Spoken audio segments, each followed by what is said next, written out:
Yeah, I mean, it's always been a juggling. It's a juggling match. It's a chess match. Whatever analogy you want to use, you have to.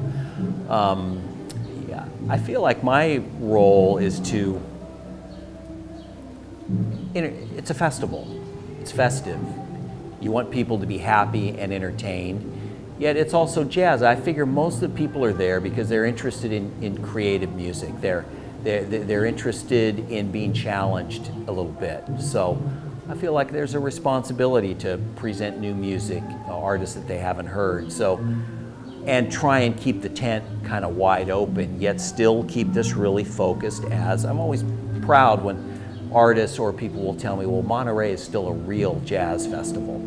Sometimes I'm not sure exactly what that means, but I like to hear that. It makes me feel good that or we've got that tradition, and that's important to me because as one of the world's oldest festivals and actually the world's longest running festival, I feel that we do have a legacy to uphold. So, but actually to get to your point, answer your question, you realize that we're getting 40,000 people to the festival every year. So in order to do that, you have to have a certain amount of marquee names, sex appeal names, people, whether it's a Tony Bennett or a Diana Krall or a Herbie Hancock or a George Benson or a crossover artist, perhaps like this year we have the Roots or Gary Clark Jr. That you need. I always liken it to when you're sitting in the dentist chair, and your dentist says, well, who's coming to the festival this year?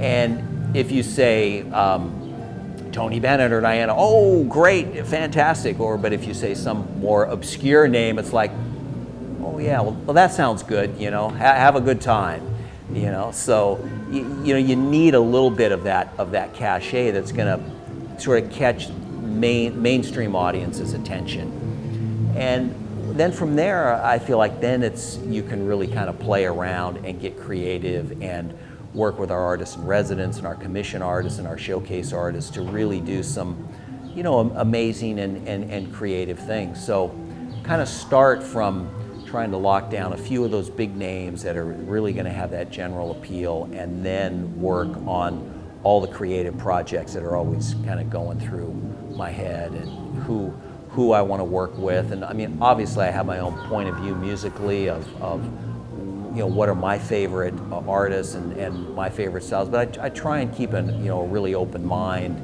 and experiment where we can, still keeping it solidly within that jazz tradition.